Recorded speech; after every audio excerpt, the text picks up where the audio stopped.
All right, welcome, Nia. So good to have you here. Hope your day's going well. We have already covered, what have we covered, ladies? Kind of help me do a quick refresher. What's the big thing that we just went over? The three principles of force. Right, the three principles of electrical force, right? And so we said it was very similar to the gravitational force, with the exception of which one? Which point?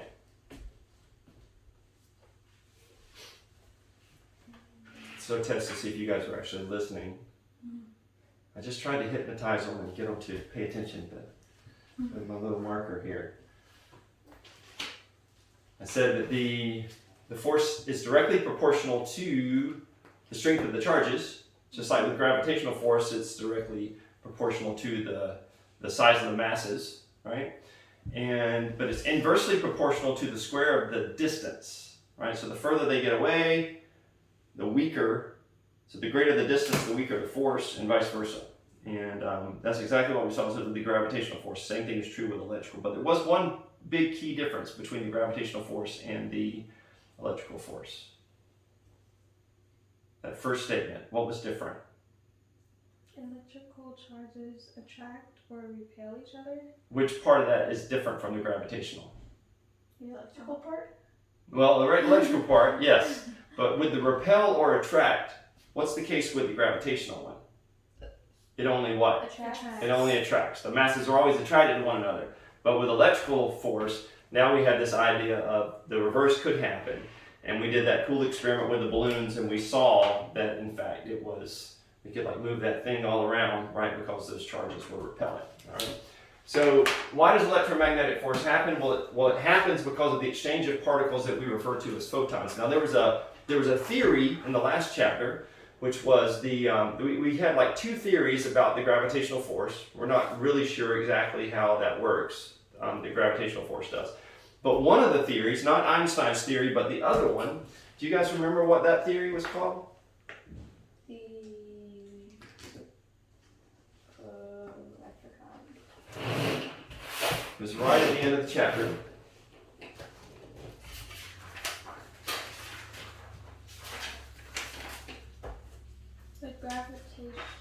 The gravitation theory of gravity. The gravitational theory of gravity. The gravitation theory. It's the graviton theory, right? Doesn't it say graviton? Mine says gravitation theory of gravity. Oh, gravitation? Yeah. All right. So I may have had it written down wrong in my notes. So I'm looking at page. Well, the title of experiment 11.3. You guys see that?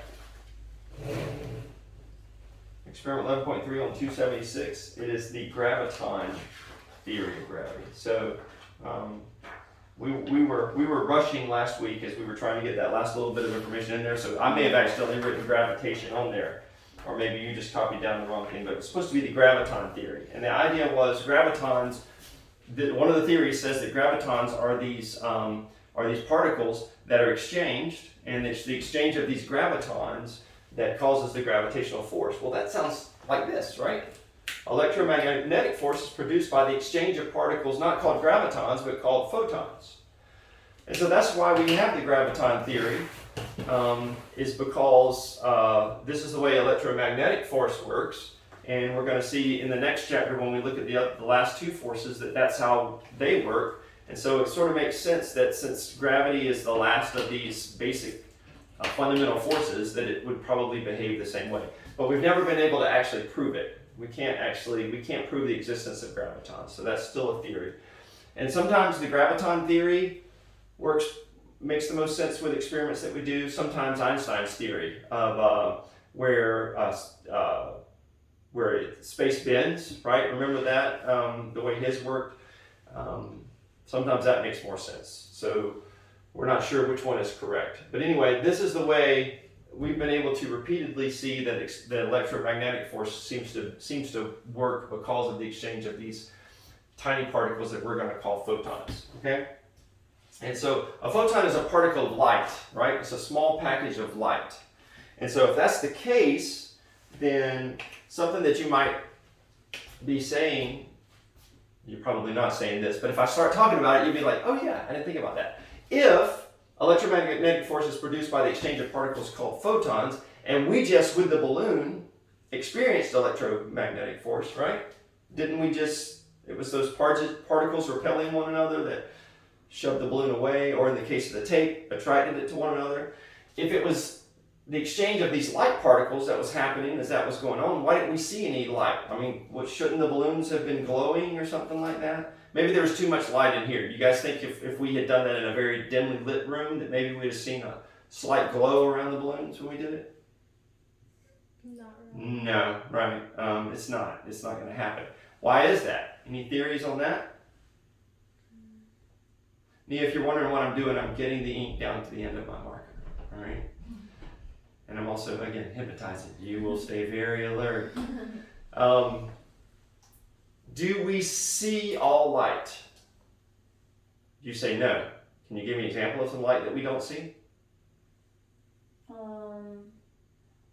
Maybe light, like when it's dark outside, it's light in other places. Okay. What about, there was something that we studied whenever we were looking at the way that the earth is warmed, and we were talking about the greenhouse gases, right? And do you remember what we were getting from the sun that was keeping the earth warm? It's something that we have to wear sunscreen for, and something that it's helpful to wear particular glasses for, because of this particular type of light that's coming from the sun. It's called ultraviolet light. Have you guys seen sunglasses that say it protects you from UV rays and stuff like that, right? And so ultraviolet light is an example of light that we can't actually see.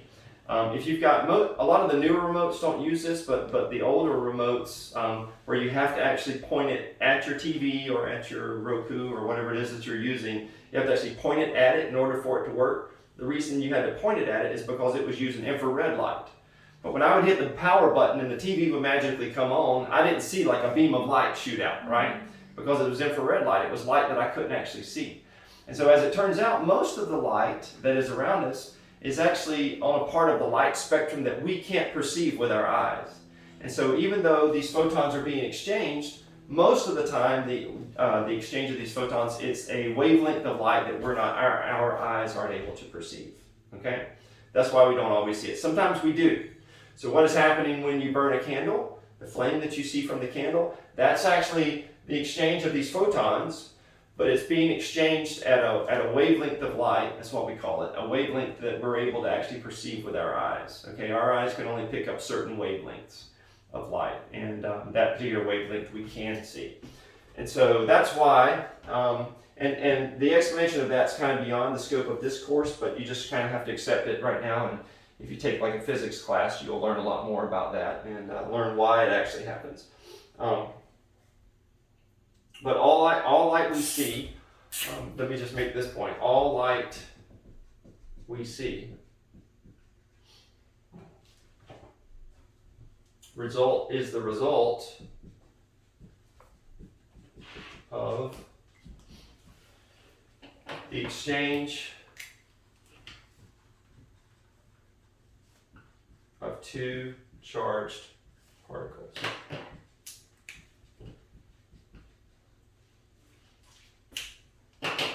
Specifically,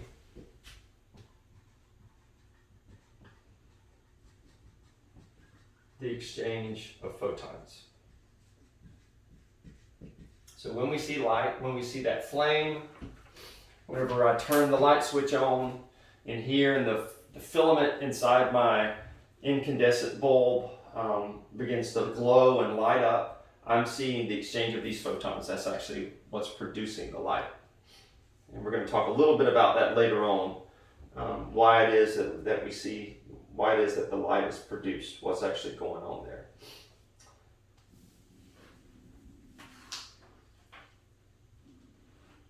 Any questions for me so far up to this point?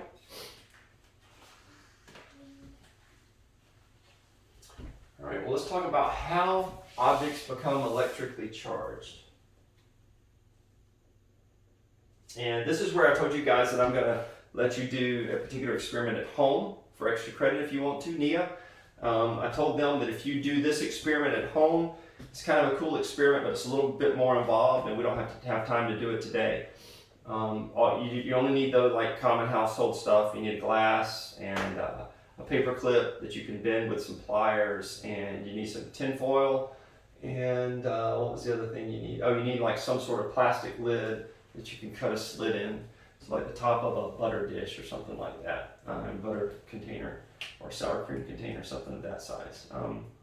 But you can create this thing that detects electricity, electrical charges. And if you do that experiment at home and then write a lab report on that, I'll give you, if you cover all the bases on your lab report, you'll get 5 extra points on your final test that you take in this class, the one that I'll have to proctor, okay?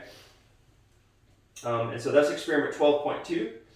And if you do that experiment, what you'll discover is that there are 2 ways to charge an object. You can have charging by conduction. And charging by conduction is when you charge an object by allowing it, I'm abbreviating object there, by allowing, it to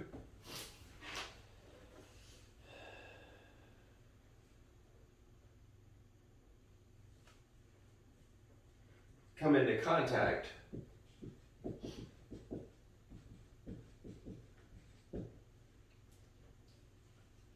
with an object that already has an electrical charge.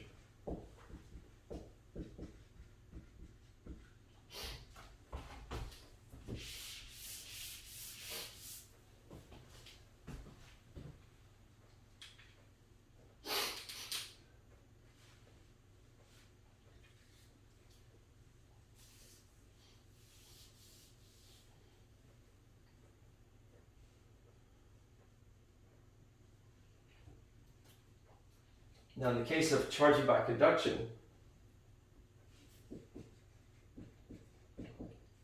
the object charged gets the same charge as the object used to charge it.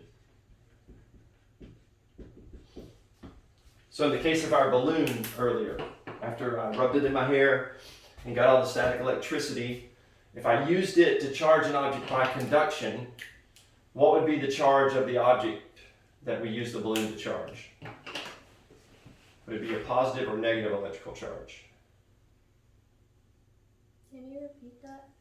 Yeah, so based on this statement here, if we use charging by conduction to charge an object, and what we used to charge that object was the balloon that had the static electricity in it from my hair, then what would let's say we charge this desktop, all right?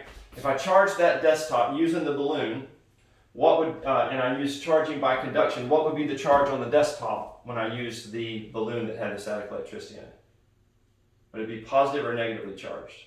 Would it be negative? Negatively charged, because we said whenever you do that with the balloon, what it's doing is it's picking up negatively charged particles, electrons, from my hair. The balloon becomes negatively charged, and so then when we charge the countertop by conduction, it would be negatively charged as well. Excellent. So there is another one, as you might think, as you might expect. So we can also do charging by induction. And so when we charge by induction, we are charging an object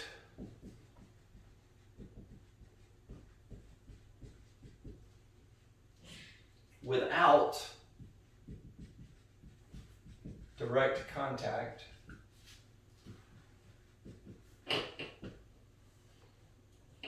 between the object and the charge.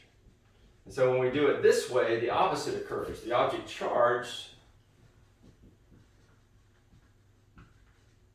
gets the opposite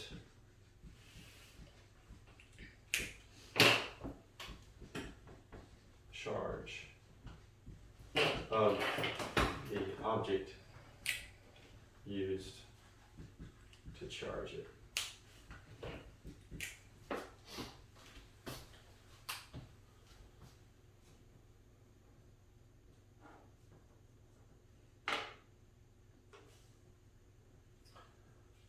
So again, using our balloon as an example, if we used our balloon to charge by induction, then whatever it was that we charged using our balloon would have had a positive charge, since it would have the opposite charge since we charged by induction. So conduction, it'll have the same charge as the object used to charge it. Induction, it'll have the opposite charge as the object used to charge it.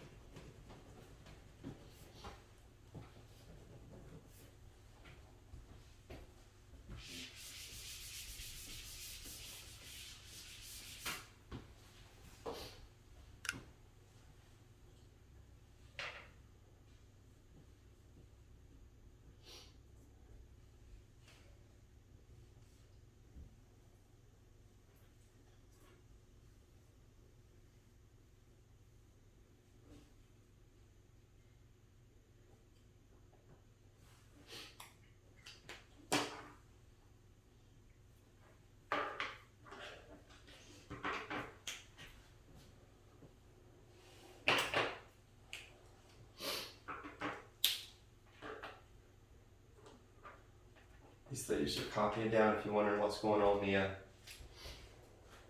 take very thorough notes.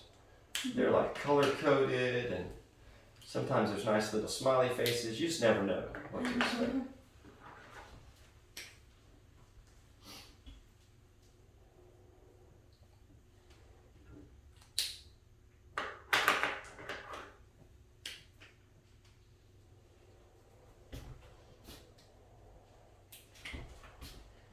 We're going to talk about electrical circuits next.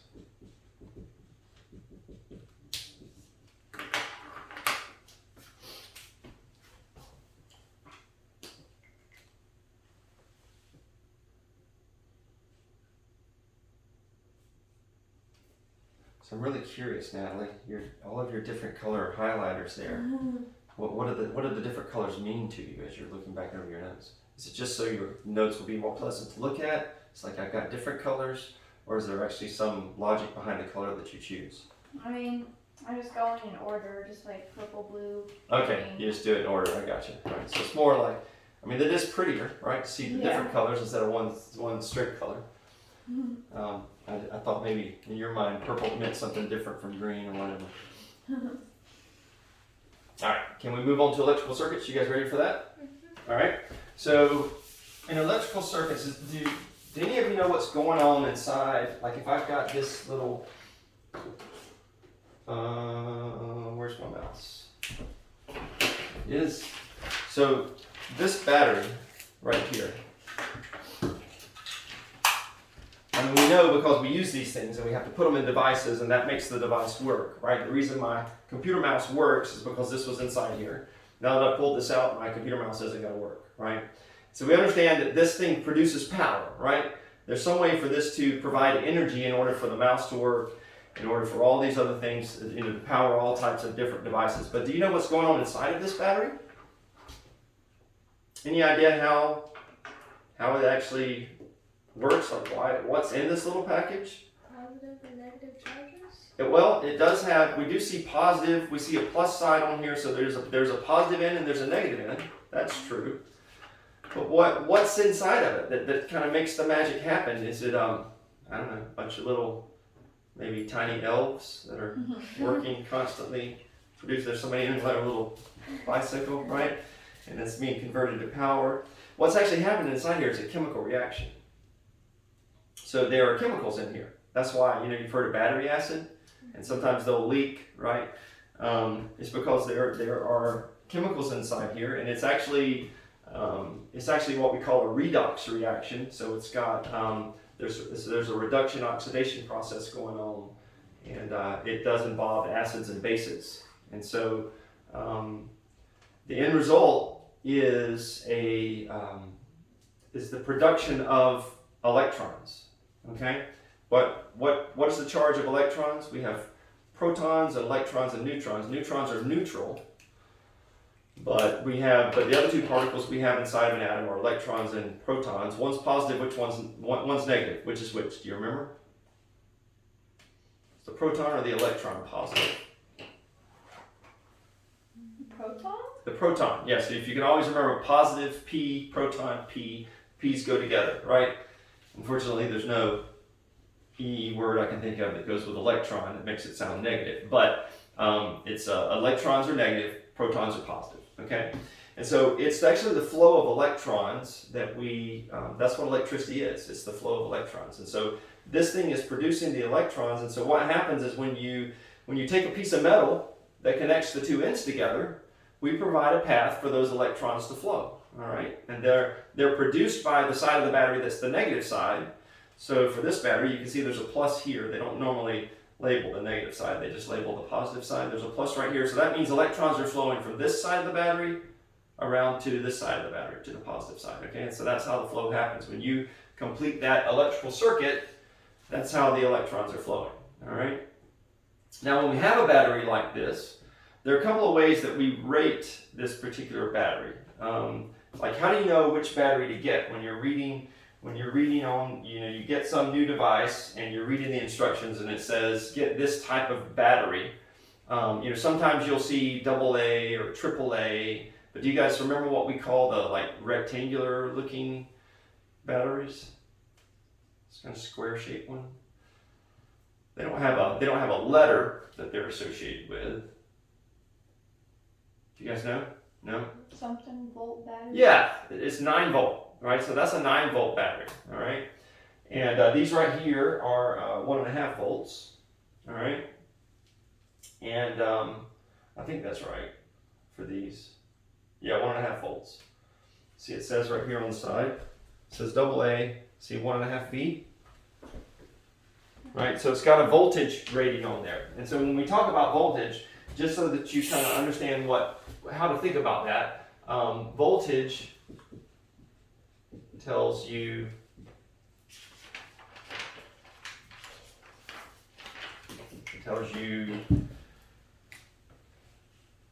how hard the battery pushes electrons. So that's one way we can just sort of think about voltage in a way that sort of makes sense in our minds. It's like how hard is it, how forcefully is it pushing those electrons through there? And so with a 1.5 volt, if we went from 1.5 volts to 9 volts, we could think of that as the battery is pushing those electrons through the electrical circuit in a harder fashion, in a stronger fashion, okay?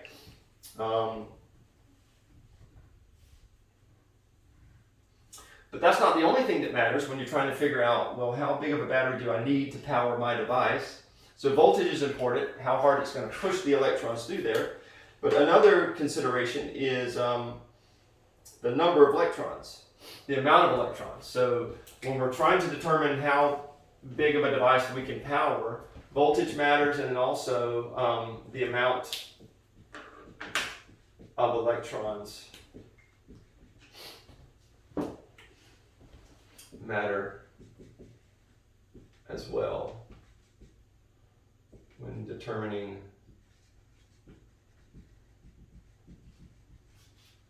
how much power can be produced. All right, so it's one thing to power my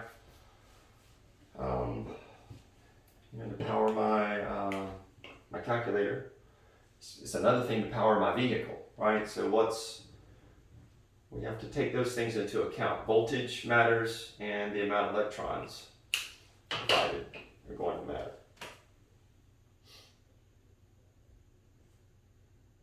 We can sort of think about that like when we're using water to do different things, right? How hard the water's being forced out can accomplish some things. That's what we're doing whenever we basically when we pressure wash something. There are nozzles in there that can direct that water down and push it more forcefully. So as you're changing the force of the water, you can sort of think of that as voltage. But then another way that you can clean stuff off is just by the sheer amount of water that's coming out. And so more water would allow you to do more stuff as well. And so that's kind of the second idea.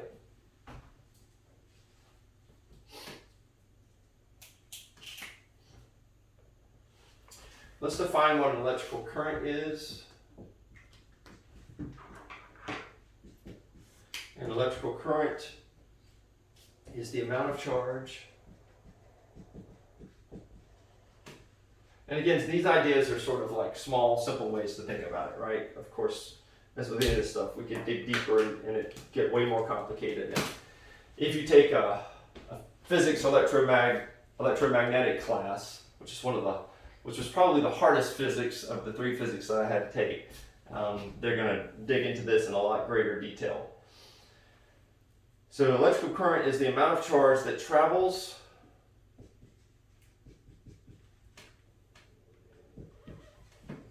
past a fixed point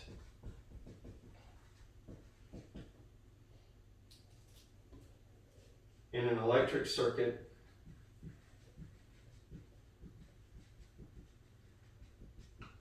each second. Right, so this kind of goes along with that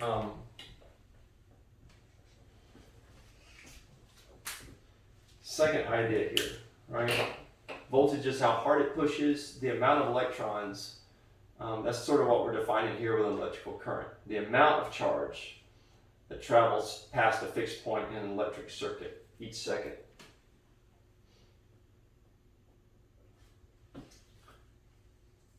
So we can measure the voltage, and we can also measure the electrical current. Voltage, of course, is measured in what?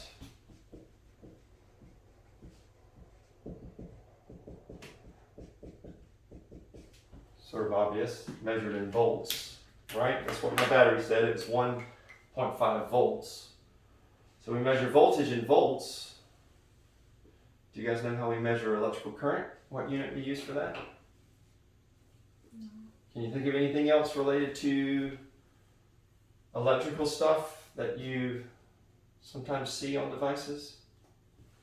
Let's see if it's on this battery again. Let's see if there's anything on here that says that.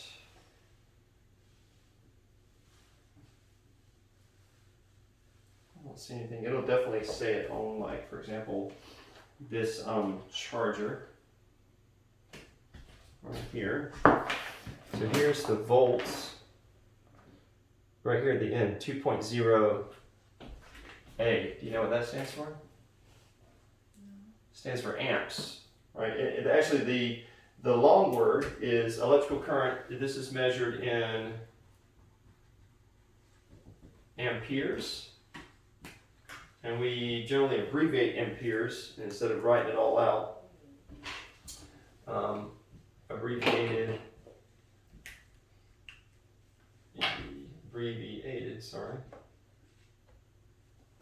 as amps, or just like it is on my charging block there, a capital A.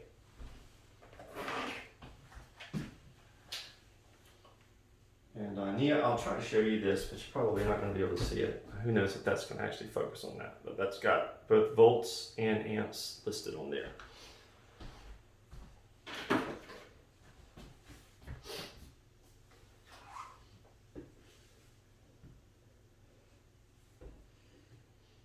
So if we're trying to determine how big of a device we could power, how much power will this battery produce, we're going to have to know the voltage and we're going to have to know the number of amps, okay? Those are going to tell you how much power we can get.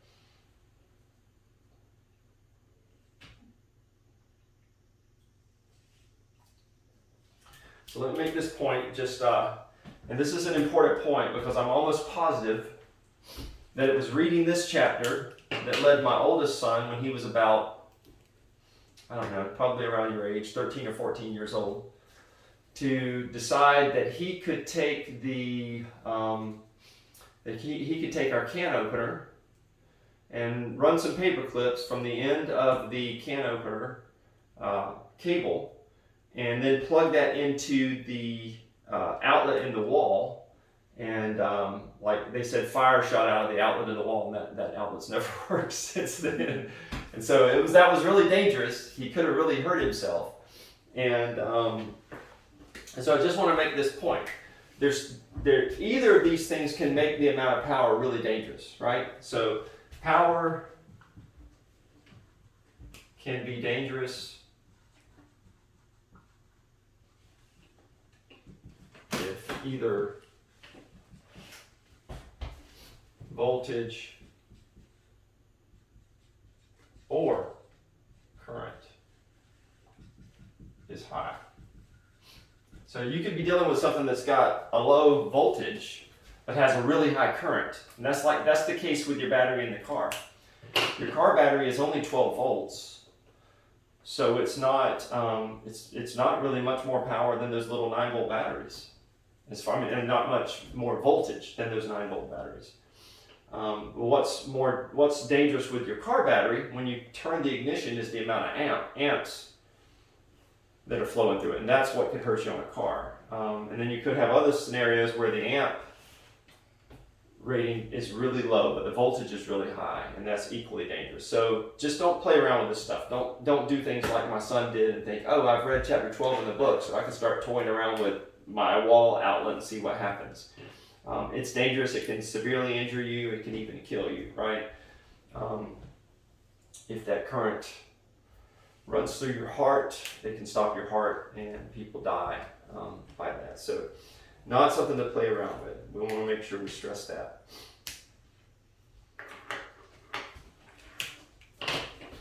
Now we can look on page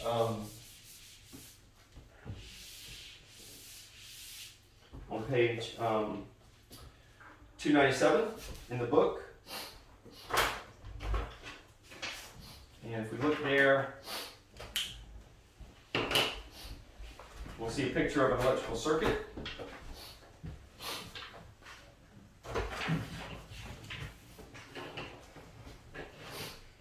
And I want you to notice how it's drawn in figure 12.5.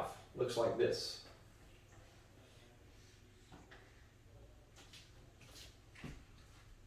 Now they've added a plus and minus here just for us to be able to identify which part. Notice the top part there shows the battery, right? So we've got our little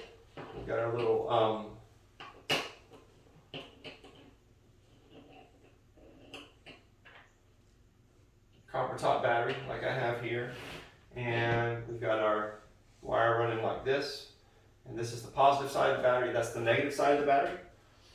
Obviously when we're drawing electrical circuits, that can be really complicated. This would be cumbersome to actually draw a picture of a battery in there every time a battery shows up in a circuit. And so instead of drawing it like this, we simplify it and draw it like that. Two parallel lines. One line will be longer than the other line, and the longer line represents which side, the positive or the negative side? The positive side, okay? So we drew it that way just so you would see that, but from this point on, when we draw an electrical circuit, it's going to look like that. Without the plus and minus on there, you just need to know that the longer side represents the positive side, the longer line represents the positive side, the shorter line represents the negative side, okay? So make sure you're clear on that. So, Ben Franklin, you guys ever heard of that dude? See, is that a familiar name too? Sounds familiar.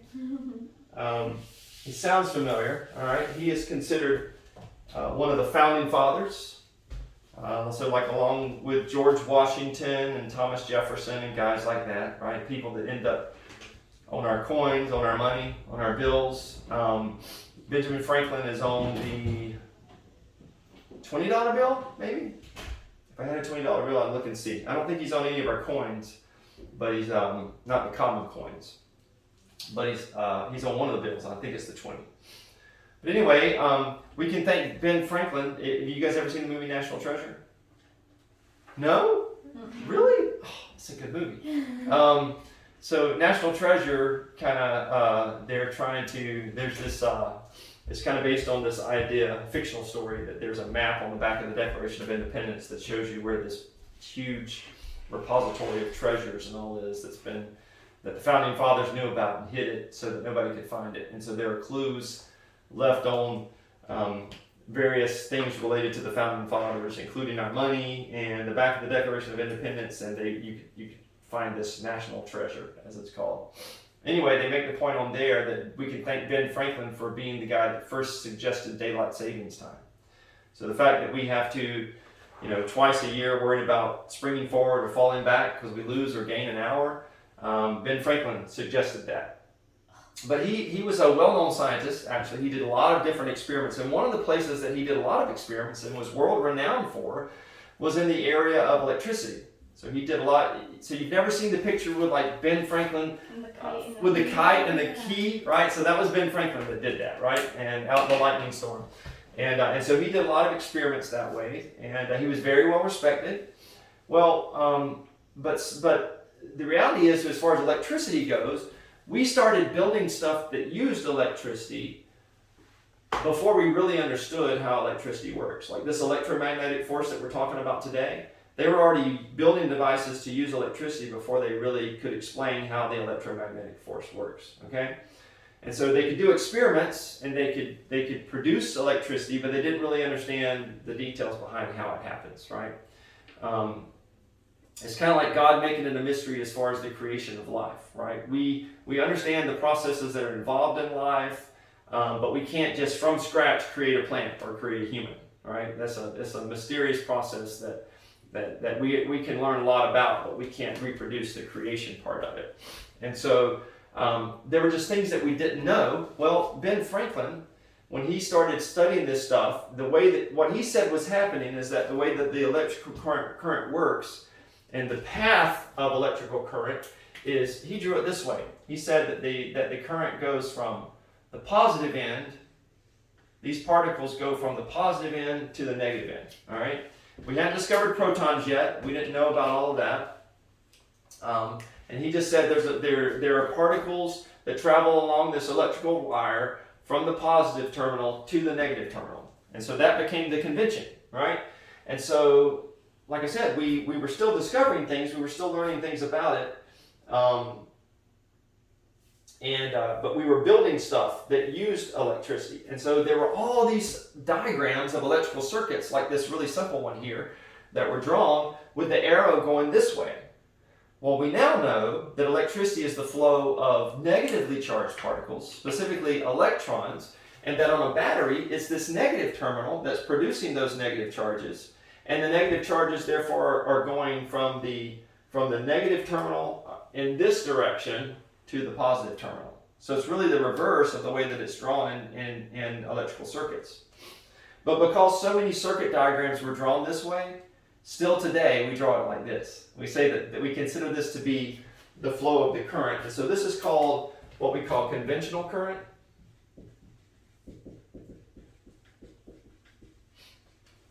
And so conventional current, which is the way that it's typically drawn, like this, is current that flows from positive side of battery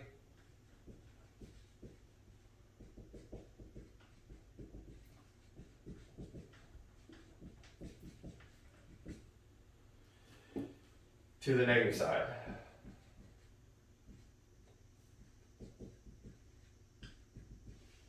Which is the opposite of how it actually works.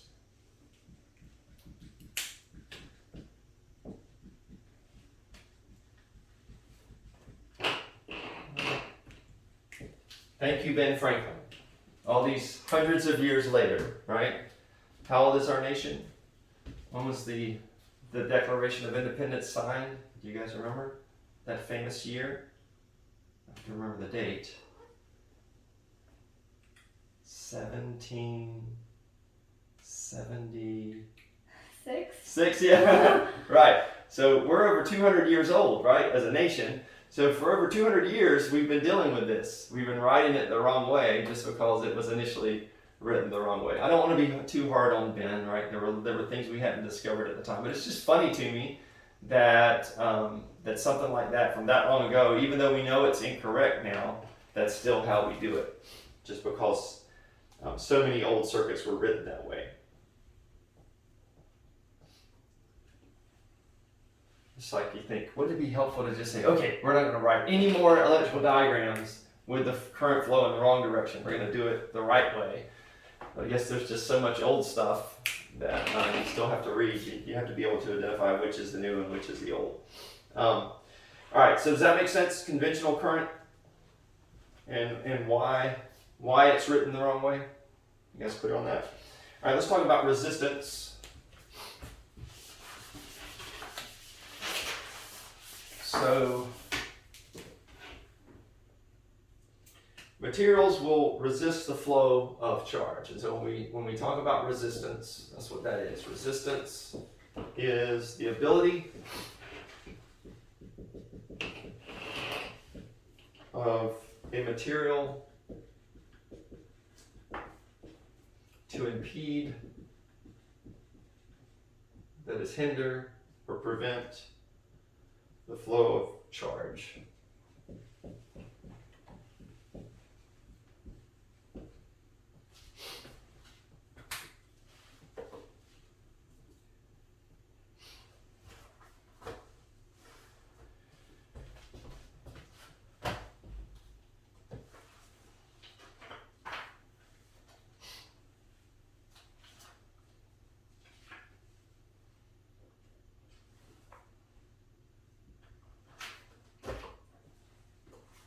So we're going to very quickly, because it's a very quick experiment, we're going to do experiment 12.3 on page 299.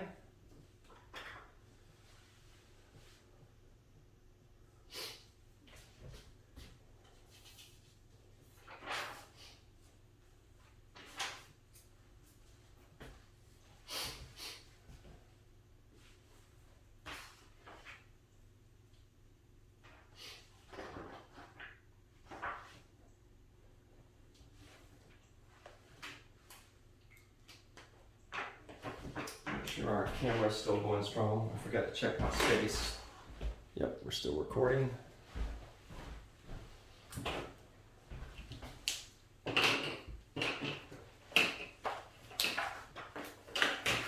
Alright, so since Natalie was our test case for ripping the tape off of the desk and checking that out, Bailey, I'll let you do this one first, okay? Okay.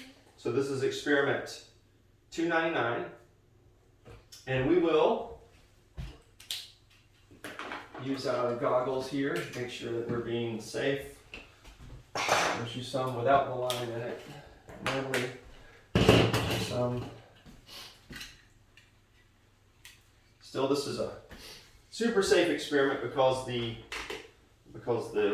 voltage is so low on this battery. But what we're going to do, very simple. We've got a piece of aluminum foil here. But the aluminum foil is long enough for us to put one end on the positive end of the battery and the other end on the negative terminal for the battery, okay? And so what's going to happen once we do that? What have we completed based on our definitions that we've learned? Once we put a piece of metal between the ends of these batteries, we've just created a what? Electrical circuit. Electrical circuit, okay? And so when we create an electrical circuit, what's going to happen? What's going to flow? Electrical current. Electrical current, which is the flow of Electricity. electricity, but specifically what type of particle? What negatively charged particle? Electrons. All right? So specifically, electrons are going to begin to flow through here. Now, we're learning about resistance, the ability of a material to impede the flow of charge. And anytime you hook something up to this battery, there's going to be some level of resistance. All right? And so we're expecting something to happen when you connect these two together. Any thoughts on what might happen?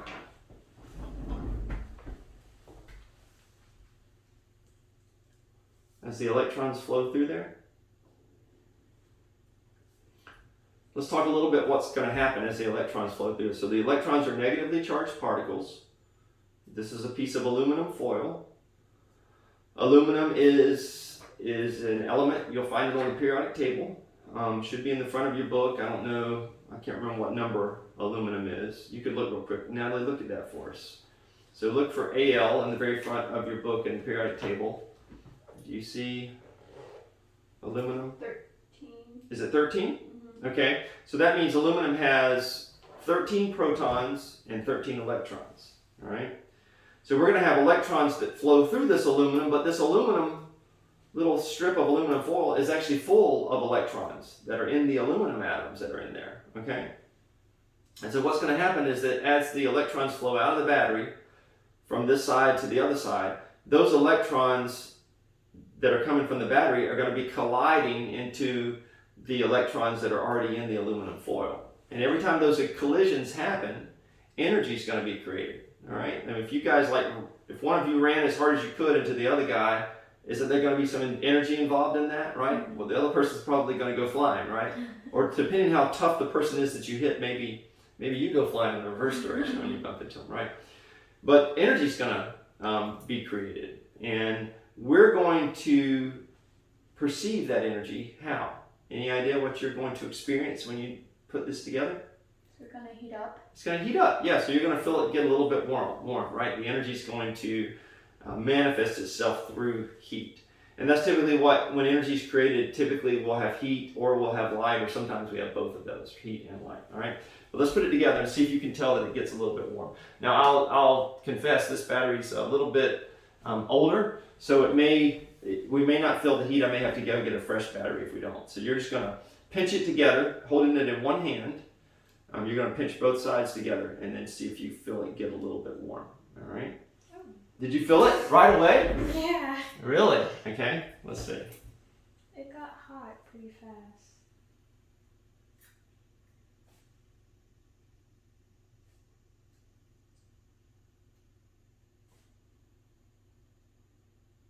Huh, I don't feel it. Let's see if you feel it, Natalie. The battery is warm. Maybe The that's battery it. itself. Yeah, it's very warm. So do you feel it in your fingers? Mm-hmm. Do you? Okay. Maybe my fingers. Oh yeah, the battery definitely feels warm. Did you feel it on the? Oh, okay, I felt it that time. I didn't have a good connection, I guess, the first time. So yeah, it got warm pretty quickly. Not warm enough that it's going to leave a permanent mark right on your finger or anything like that, but it definitely heated up pretty quickly, right? And so that's a fair amount of energy that's been produced just by this little tiny battery as it flowed through here. So you can imagine if we had something that was of greater voltage, how dangerous that could be, right? But that's what this experiment is all about. We're going to take our goggles off.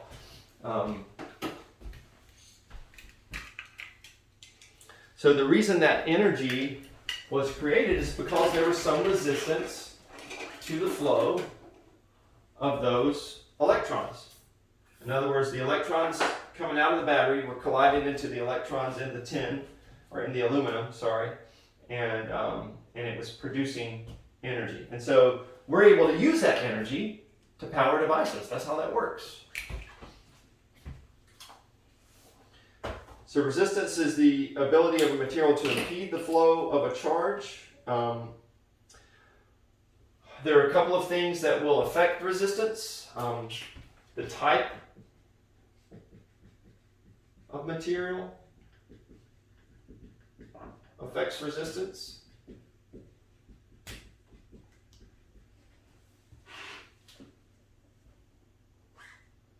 And the width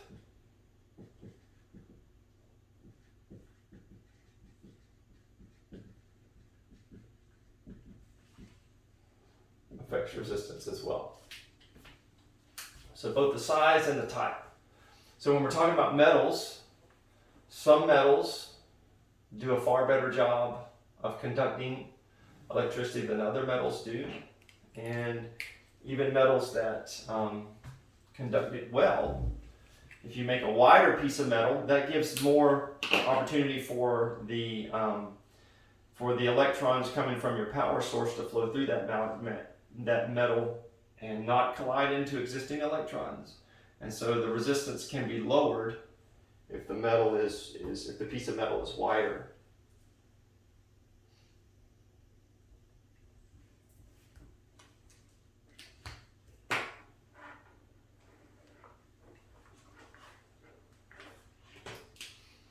And just to kind of make this point that I've already said, but I want to make sure you guys that you understand this, because people get confused about this fact. Electrical devices don't use up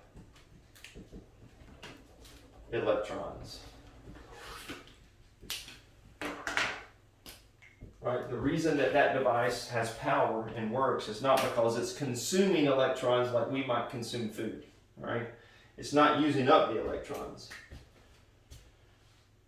Rather, they are using the energy created by the collision of electrons. Right? As those electrons flow through there and collide with the electrons that are in the material that's conducting, that's actually where the energy comes from that makes it possible to power a device.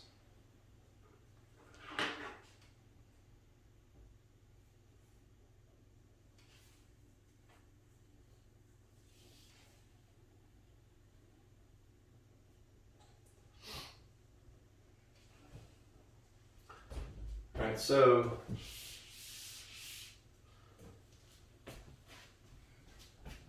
right now this light in here, I'll let you guys get through.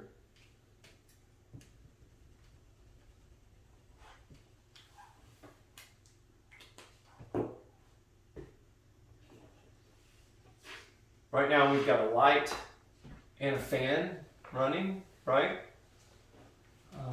Few lights are being powered. Why is it when I do this right here, the lights go out? Cut off the circuit I cut off the circuit. How did I do that? with the switch. With a switch. So what is the switch actually doing? Any idea? Like when we had our simple drawing a minute ago, right? Is it opening up the switch? Yeah, right. So there should be a picture in your book somewhere. We would draw a switch like this. So we would have an area that comes off like this, causing a break in the circuit. And basically when you identify that area in the circuit, it means that area can be opened and closed, right? And so when we turn the light switch off here, we're actually opening the circuit. We're breaking the flow of electrons, right? And then when I flip the light switch up and the lights come on, it's because this part is basically coming down and completing the circuit. So that's how switches work. So make sure that you understand that. A switch works. This is a switch, right? That's our switch. This is our battery. This is our electrical circuit. Well, really the whole diagram is our electrical circuit, right?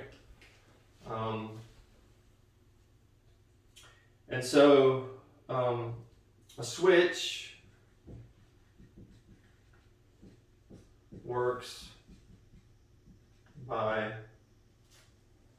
stopping and starting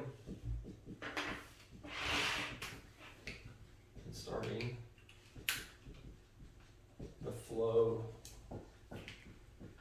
of current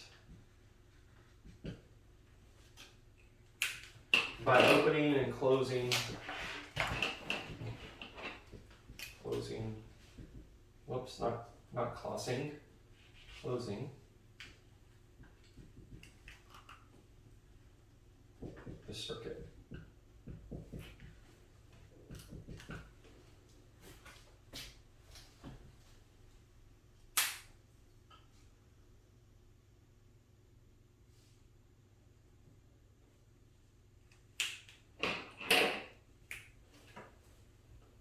And so a switch is able to create what we call an open circuit.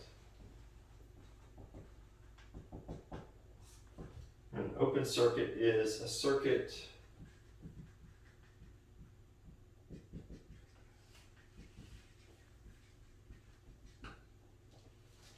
that doesn't have a complete connection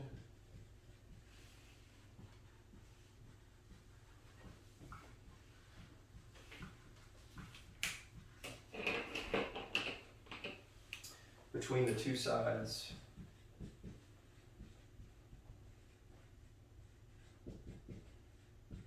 of the power source.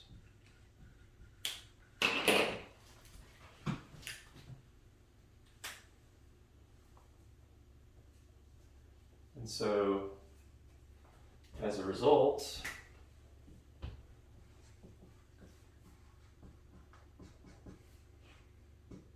current doesn't flow.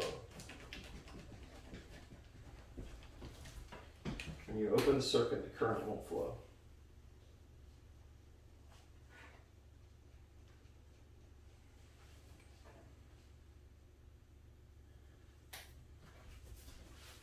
And like I think you guys have already looked at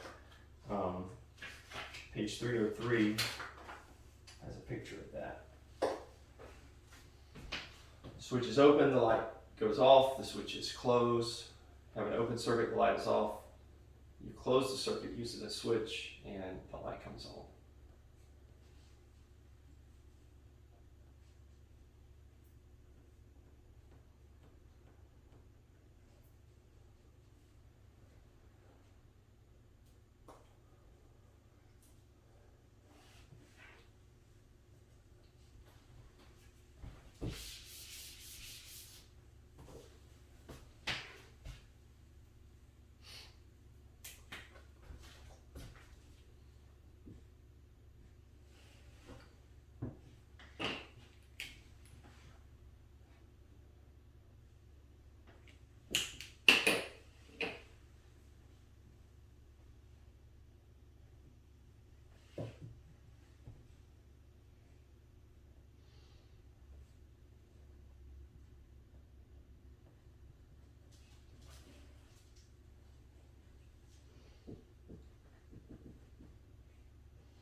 Whoa, sorry, I should keep goggles on while I'm trying to get the ink down the bottom of my marker, right? Does that make sense to you guys? Switches and open circuits? All right, so let's talk one more thing about electricity. I want to talk about series versus parallel circuits. And so I've drawn a series circuit here. You can see this is basically figure 12.9.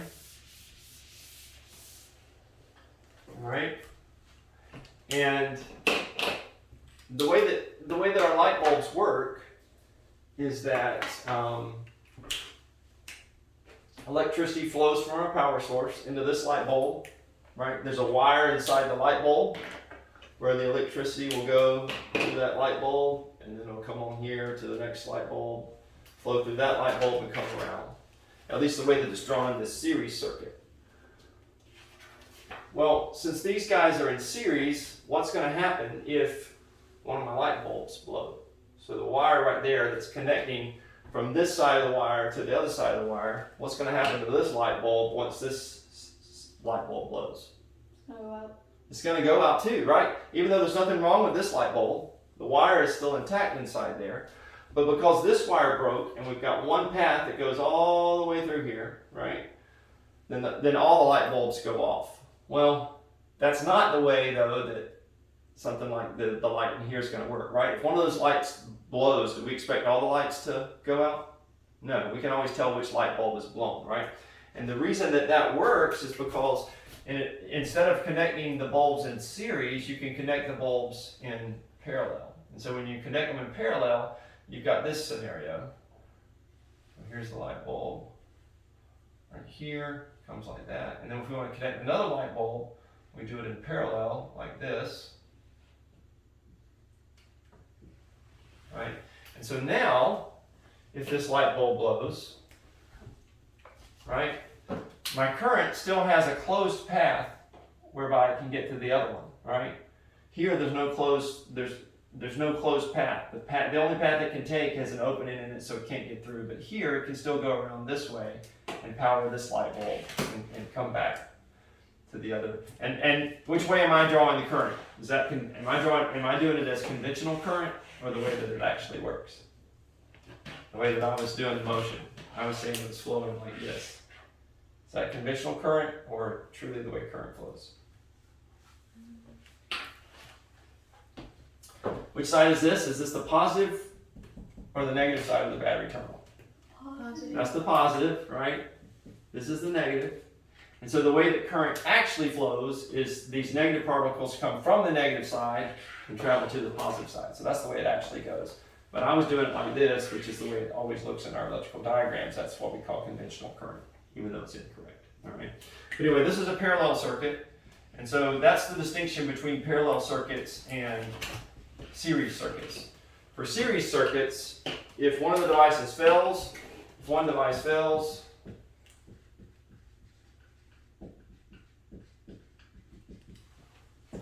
no devices work. In this case, the device is our light bulb, right? If one device fails, no devices work. If one device fails, others still work. So that's the benefit of the parallel versus the series circuit. Because the current still has a path to take in the parallel circuit. Does that make sense to you guys? Yeah. Good.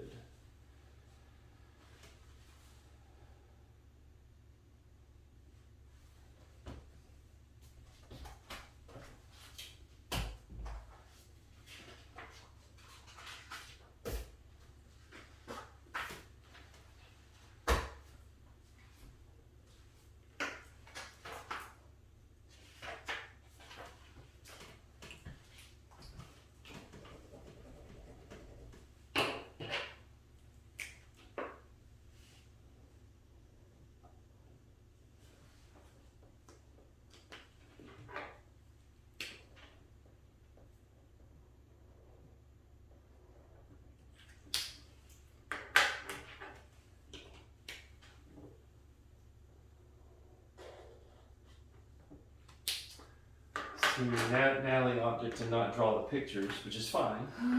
But I was really excited to kind of see what colors she would use for her light bulbs, and so now I'll never know. Maybe she could color your light bulbs for you, baby.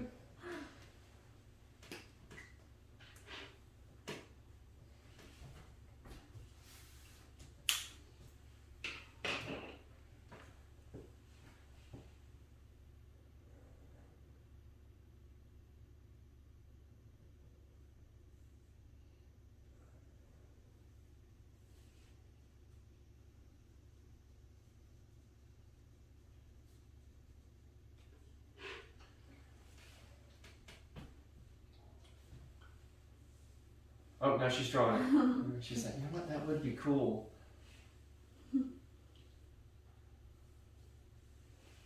All right, Nia, we're going to take a break here while they're drawing, because I can tell this is going to take some time. It's going to be very precise. And we're back from our commercial break. I should insert a commercial in there for Nia right at that point.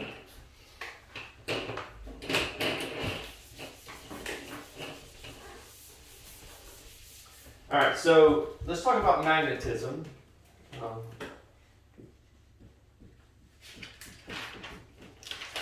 Now, this chapter was all about the electromagnetic force, right? And so we've spent, you guys got here at 9, so yeah, we've spent an hour and 45 minutes talking about electricity. But we're supposed to be talking about the electromagnetic force, and we're just now, in the last 45 minutes, getting to magnetism. So we haven't left ourselves much time to talk about magnetism, but that's okay, because what's the whole point to saying it's the electromagnetic force? The point is that electrical force and magnetic force are really one and the same force, right? They're just two different aspects of the same force. So it's the same force as that of electricity. Like electricity, all magnetic force results from the movement of charged particles.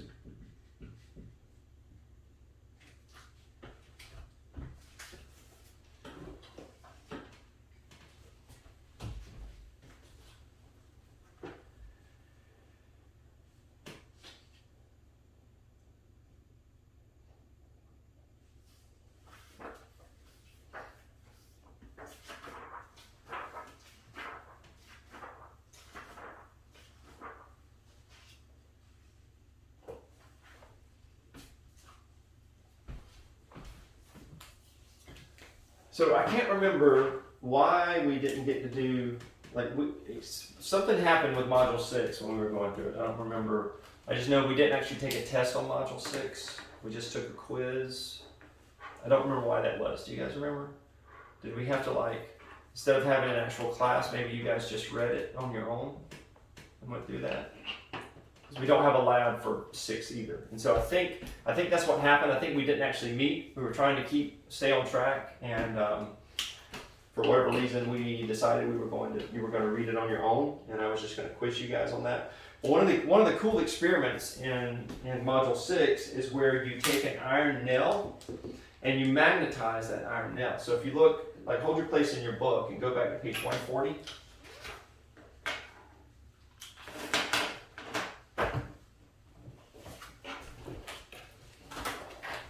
So in this particular experiment here,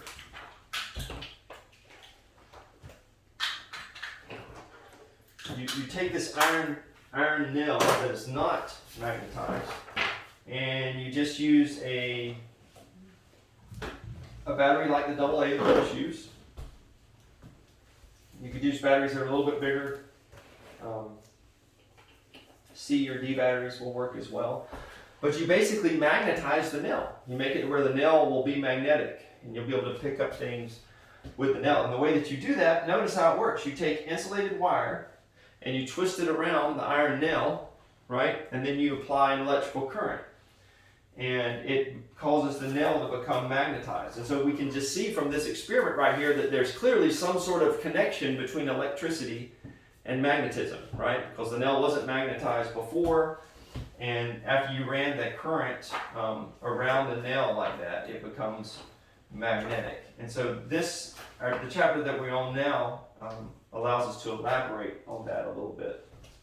And it has to do with this idea that magnetic force results from the movement of charged particles. What's happening as you have that wire around the nail and you apply electricity to it? Well, now you've got charged particles that are circulating the nail, right? Because we know that wire has, once we connect it to the power source, that wire has electrons, right? Negatively charged particles running through it. And so they're moving around the nail, and that's what causes the iron nail to become magnetized. Iron is a type of material that it's pretty easy for us to magnetize. So that's why we chose that substance. So all matter, right? Everything that we would call matter that's in this room. Everything that we see in this room, and also stuff that we don't see, like the air particles that are floating around, the oxygen and what's the particle that our air is mostly comprised of? Nitrogen, right? So the nitrogen is like 78% nitrogen. But those contain, all of these things contain atoms, right? And we said atoms are made up of what 3 subatomic particles? Named them already a couple times here today. One's neutral, one's positive, one's negative. Protons, neutrons, and electrons. That's right. So atoms are made up of protons, neutrons, and electrons. Protons are positive, electrons are negative. And so the reality is that all matter has positively charged particles, right, protons, and it has negatively charged particles, which are electrons. And so what you have to do in order for a material to be turned into a magnet, like in that experiment there, if you could do that experiment at home, if you wanted to just try it out, like making the iron nail to be magnetic, is that you have to align the atoms that are in there, okay? And so atoms have to to be aligned in a material. In the case of the experiment in the iron mill, to be a magnet. That's what makes magnets unique compared to other types of material, is that the atoms have been aligned in that magnet. That's what actually makes it magnetic. So make sure you understand that. We have to align the atoms in order for the substance to become magnetic.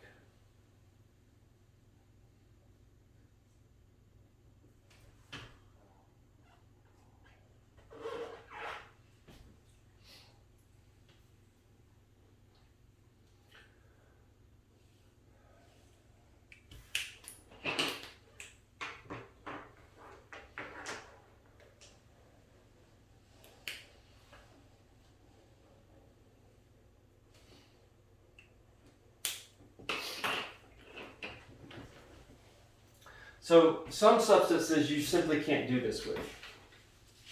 Just the substances are such that they're too resistive to their atoms being aligned, and it doesn't matter how much you do something like run an electrical current around it like we did with the iron nail, the atoms will never align and they'll never become magnetic. You're not going to get this piece of drywall here to become magnetic, right? It'd be kind of cool if we could make it to where we could like stick stuff to our walls. We would never have to hammer things into our wall. We could just use magnetism to hold pictures up there and all that. But this substance, that's not going to work.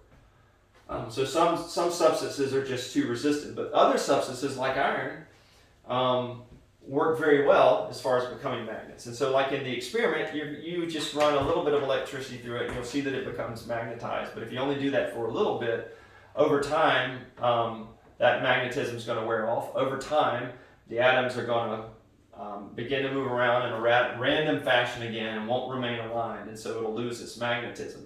But if you leave it hooked up long enough to an electrical current, then it will become what we call a permanent magnet, and at that point it's going to retain its magnetism. All right, you could pick up that nail again a year later and it'll still be magnetic. It'll allow you to use it as a magnet.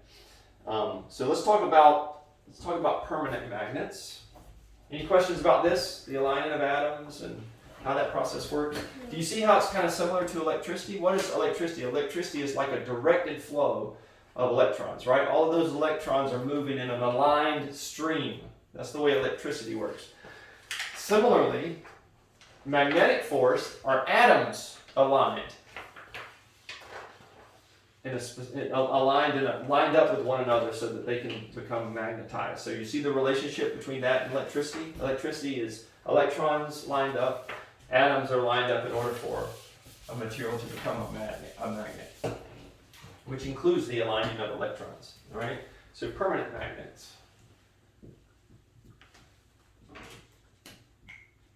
So when we're dealing with permanent magnets, we need to understand that they have a north pole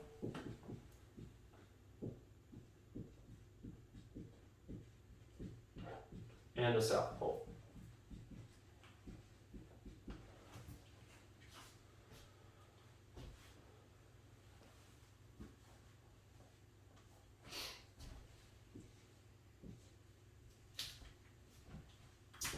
So that's the two poles on a permanent magnet. And just like we said with electrical charges,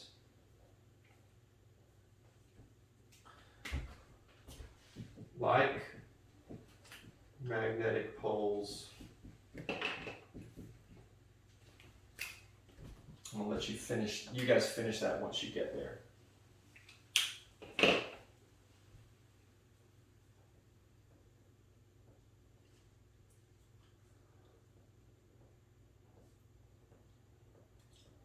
I'm gonna have to do this all the time. This gives me something to do while you guys are copying. I can twirl my marker. I'm going to do this in my classes at Comus. This is awesome. I could do this all day. It's so much fun. All right, Bailey, you're through.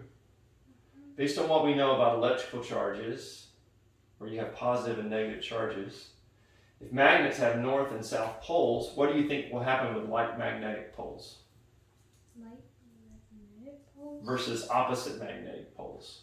Like magnetic They poles. would repel. They repel, right? So we've seen that before. You can bring some magnets together, and depending on how you bring them together, if you're able to turn it around, you can turn it one way and they'll repel one another, and you turn it the other way and they'll actually stick together, right? And so it's because the like magnetic poles repel one another,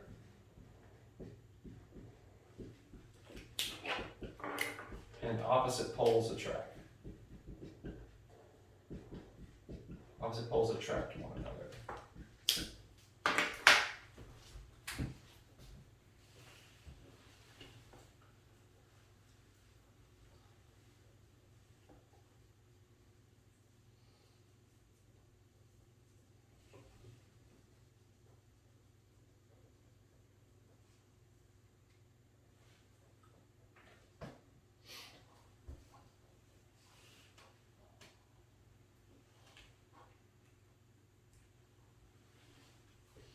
Oh, you guys are already done? Wow.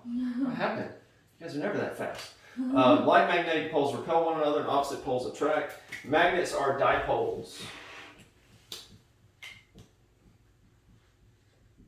So that's a term that I want to make sure that you know, and that means that they have two poles. Always come in pairs.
Sometimes scientists believe a magnetic monopole could exist. What do you guys think a magnetic monopole would be?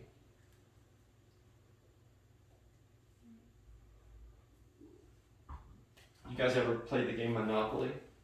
Yeah. Do you know why it's called a monopoly? Do you know we have laws in the United States to prevent monopolies from happening. When a company has a monopoly on something, do you know what that means? I think it's like when you like buy like the whole, I forgot what it was like called, but it's when you buy like a lot of some, not a lot of something, but a lot of like a town, Okay. and then you like. Well, what happens in Monopoly? How do you win the game? You Why does Monopoly take so long? I always hated it when my kids wanted to play Monopoly. I'm like, you're costing me 4 hours of my life if we play that game. Because the way you win the game is by owning everything, right? You end up being the guy that owns it all. And so, like, there are laws against, I don't know if I told you guys, I used to work for Turner Broadcasting, who was bought out by Time Warner, and there was a merger that took place between AT&T and Time Warner, and they had to go, in order for AT&T, which is a communications company, to merge with a large media company like Time Warner. They had to get approval from the United States government because the government had to rule that it wasn't going to be a monopoly. In other words, even though they wouldn't have owned every media outlet and every communication network, they would have been by far the biggest, and they would have been so big that nobody else would have been able to compete with them. So it's kind of like when you talk about a monopoly, it's when one company kind of owns everything in a particular industry, all right? So when we talk about monopole, we mean one pole, right? Versus dipole, which means two poles, all right? And so some scientists believe that there's probably magnetic monopoles out there, right? That only the substances that only have a north pole or only have a south pole. But the author of the book here is like, I don't know if I'm buying it. And so even though some scientists believe that these could exist, I've never found one. We've never discovered one in nature.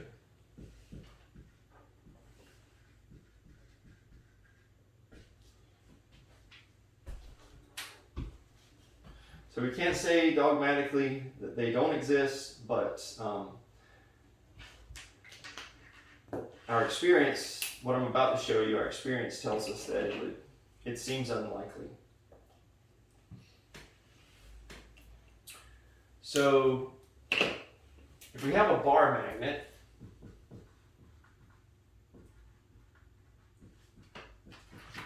and that's just a long kind of rectangular magnet, right?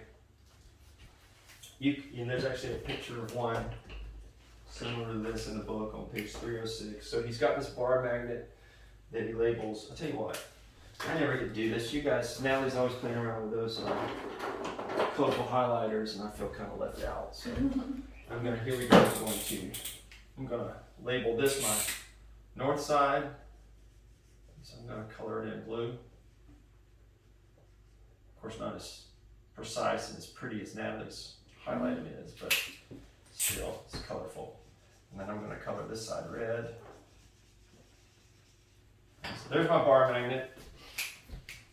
And we'll label this side my north side, and we'll label this side my south side, right? So all magnets, at least the ones that we've discovered, are dipoles, so there's always going to be a north and a south pole on that magnet, right? Turn it one way, and it'll attract another magnet at a particular pole. You turn it the other way, and it'll repel.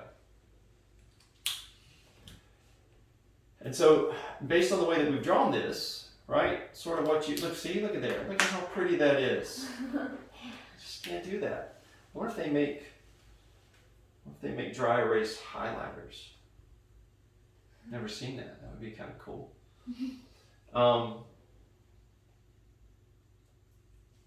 But the way this is drawn, you might expect if I were to snap this thing in two, right? If I could cut the bar net magnet exactly in half, you would think, well, there we go. We have a monopole, right?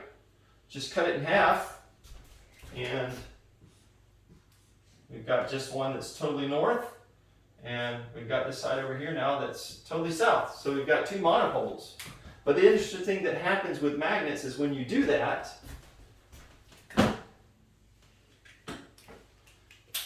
if I were to split this guy in half, it automatically turns into a new south. For this one anyway, a new south on that end, and a new north on this end. So if I were to cut it in half, I now have two magnets, two dipoles, with a north and a south pole. So no matter how many times we split it, we never end up getting a monopole. Magnets work in such a way, permanent magnets work in such a way to where they're always dipoles, and you'll get two magnets instead of just one. Two magnets with a north and a south pole instead of two monopole magnets. Okay, does that make sense to everybody? All right, so just make sure that if we had one, maybe we could test that theory, but I don't have one that we could try that with. All the magnets that I've got, they're not. It would be hard to. They're like the round flat ones, you know, where one side is north and south, but it would be really hard to cut in between those guys. Or the ones that's like on the back of this, where it's a long flat one, so it would be difficult to separate that out. But just make sure you understand that you can't actually split it and get a monopole out of it. You will always have a dipole once you split them. One other thing to note about permanent magnets, the more atoms that are aligned, the stronger the magnet.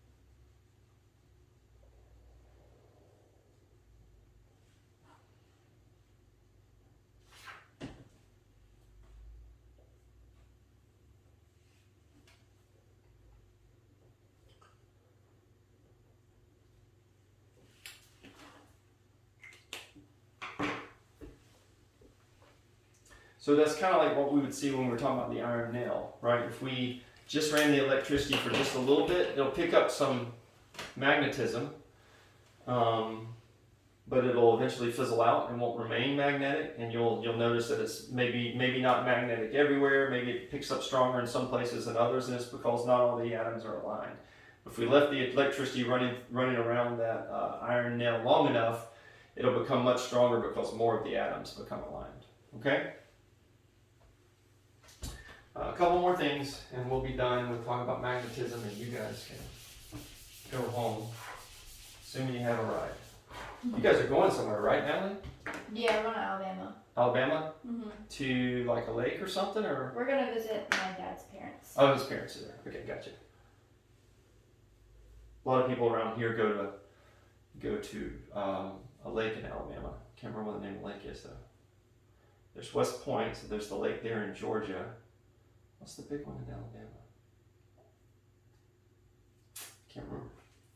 Anyway, are you guys staying there for a few days? We're Or? staying there overnight. Oh, just overnight. Okay. We don't have a super big house and we have a big family, so Yeah, right. Okay. I just didn't know if that would affect the possibility of us meeting next week, but you guys are coming back next week. I got you. All right. So, just a couple of things, just like we saw with electrical force. Right? And also when we study gravitational force, magnetic force, write this down. Magnetic force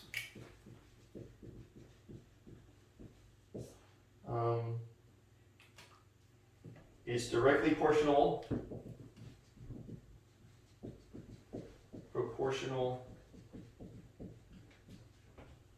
to the strength of each pole.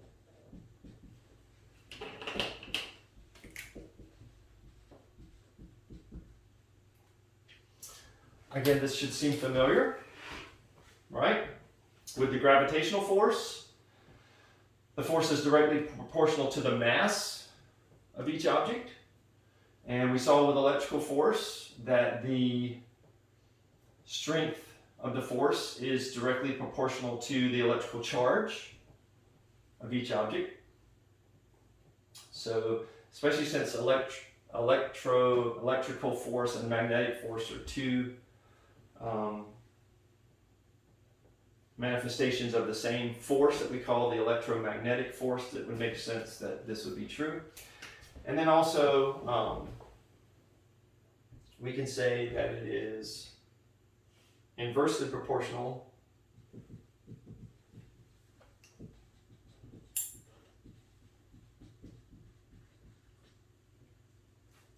to the square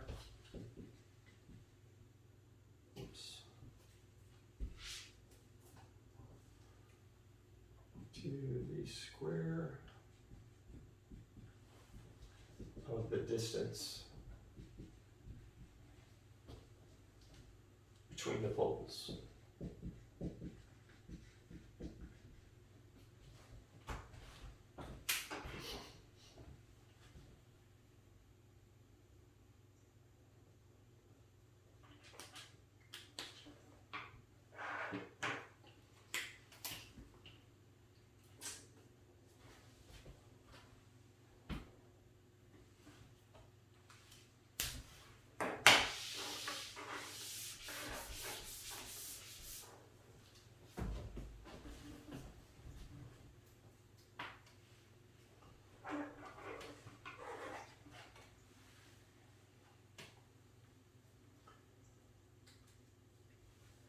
All right, so sometimes you'll see this force, let me erase bar magnet here. Sometimes you'll see it represented like it is in the picture that's on page 307, where it looks like this, and you've got these.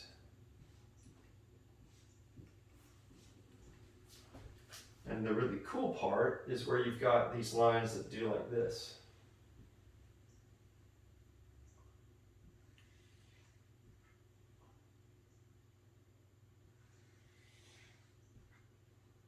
So same thing here.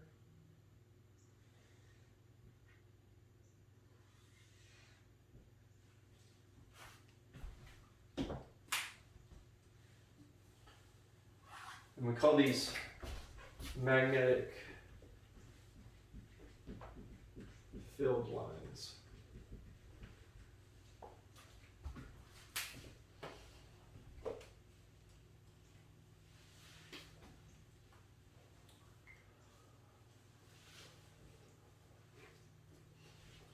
Because, as it turns out, this is the way the magnetic field behaves around a magnet.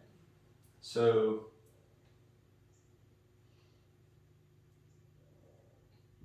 I'll let you guys work on that since I don't have anything to do while you're drawing it.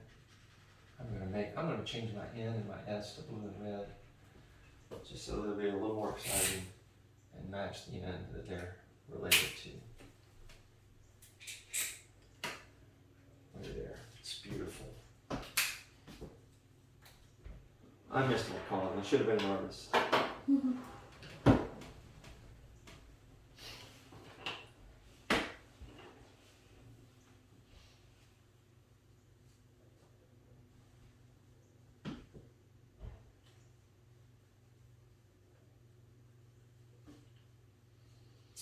All right, so go ahead. Let you guys finish. Sorry. So the main thing here I want you to take away from this is that you know what they're called, right? That's the way the magnetic field actually exists around the magnet. And you can see, like, if you're working with magnets and you're trying to, you ever put magnets together and they won't quite line up? Like they won't go, like you got maybe two circular magnets and you're doing like this here and they'll connect to one another, but they always like shift off or something like that. Because of these weird magnetic fields and where the north and the south pole, you know, where that attraction actually exists. So there's kind of some weird stuff going on there. It's very, very clear on the end here. It would be kind of a solid connection, but there's some fuzziness in the middle there. And so if you actually had a bar magnet, you could take your bar magnet, let's just say this was our bar magnet, right? And we can lay a piece of paper down on top of that. And if you had little metal shavings that were attracted to the magnet, you could sprinkle those out on top of the paper, and you would see these magnetic field lines. You would actually be able to see how the metal shavings lined up along those magnetic field lines. So you can kind of prove that they're actually there, right? That's kind of neat. I wish I had some metal shavings that I could show you guys that. I've never actually tried it myself, but it's like, I need to get me a bar and bar magnet and try to reproduce that. So I may order one of those. Maybe I'll get one before we get to meet again and see if we can duplicate that, because that would be pretty cool to see. But anyway, that's it. That's all we're going to cover today. So we finished a little bit early. It was kind of hard for me to know how fast we should go to make sure we get it all in time. But what we can do is until your parents get here, you guys can just work on your homework if you want to. Go ahead and start knocking that out. I've given you your test, so I don't know that I would recommend trying to start the test, because you're going to have to definitely stop in the middle of it, and that would be sort of weird. But you guys have any questions for me about any of this? Or what about your test? I guess we could have started with some questions on the test. I didn't think about that. Is there anything with your homework that you found particularly difficult? Like what about the math problems that you guys had to do, where you had to use this directly proportional and inversely proportional stuff? Do you understand that? Do you think we need to go over an example of that, or do you think you got it? I think we got it. You sure? Yeah? Okay. Did you guys have you done yet have you done any of the study guide questions at the end of the chapter? Mm-mm. No? Okay. Because I was going to say we could do an example question from there if you guys thought the math was still a little fuzzy. Is there anything else mathematically that we did in that chapter? The gravitational force chapter? Or was it just this idea? Directly proportional versus inversely proportional. Yeah, I don't think we did. That was it? Yeah. Okay, so let me just test you guys real quick. So you got it, just verbally, all right? I have two objects, all right? And there's a gravitational force between these two objects. And I double the size of one object and I triple the size of the other object. How much did the gravitational force increase between the two? So I doubled the mass of one and I tripled the mass of the other. Can you guys just think that through in your head?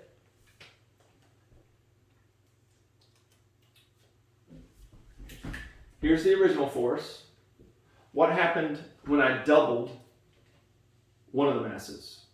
What happened to the original force? Double? It doubled. So instead of F, now we've got 2F, right? And then if I triple the mass of the other one, what's going to happen to this? It'll triple? It's going to triple. So if I have 2F and it tripled, 2F times 3 gives me 6F. So the overall force becomes 6 times greater than what it was before if I double one mass and triple the other. Does that make sense to you guys? Yeah. All right. And so, of course, if I had doubled one and half the mass of the other, what would have happened? What would the final force have been? So I doubled one, so it became 2F, but then the other one was half, and so if I multiply this times 1/2, what do I get? I'm back at the same size force that I originally had, because half of 2F is just F again. Does that make sense? Yeah. If I divide it by 2, remember half, I could think of this as multiplying by 1/2, or I could think of it as 2F divided by 2. And when I do that, the 2's cancel out and I'm left with F again, if I want to kind of think about it like an algebra equation. All right? So that's the way it works with the masses. And then what about I'll give you an easy one with the proportional, the inversely proportional one. So let's say I've got two masses, and I'm going to take those masses and I'm going to move them further apart from one another so that they're 3 times the distance that they were before. All right, so two masses, there's a gravitational force between them, and now I make that distance 3 times what it was before. Natalie's like, I'm not going to look at it because I don't want him to call on me. I'm just going to pretend I'm not writing anything down in particular. I'm just writing over and over. I don't know what to say. I don't know what to say. So think about it. Just think about it. What did I do? I had two objects. They have a particular gravitational force between them. I increased the distance by 3 from what it was before. What am I expecting to happen? Is the gravitational force going to be greater now that they're further apart, or is it going to be smaller? It's going to be smaller. It's going to be smaller, right? Just like with magnets. The further they are apart, just like with the electrical charge. See, it works the same on all of these. You get it further apart, and it becomes weaker. And so we increased the length by 3, and so how much weaker did it get? Well, remember, it's inversely proportional to the square of the distance. So if I increase the length by 3, I've got to square that length. What's 3 squared? 9. 9. And it's inversely proportional. So the strength of the force now is 1/9 what it was before, because it's the inverse of the square. Okay? So, and then you would do the reverse of that if you had to go the other way. Like if I said I brought them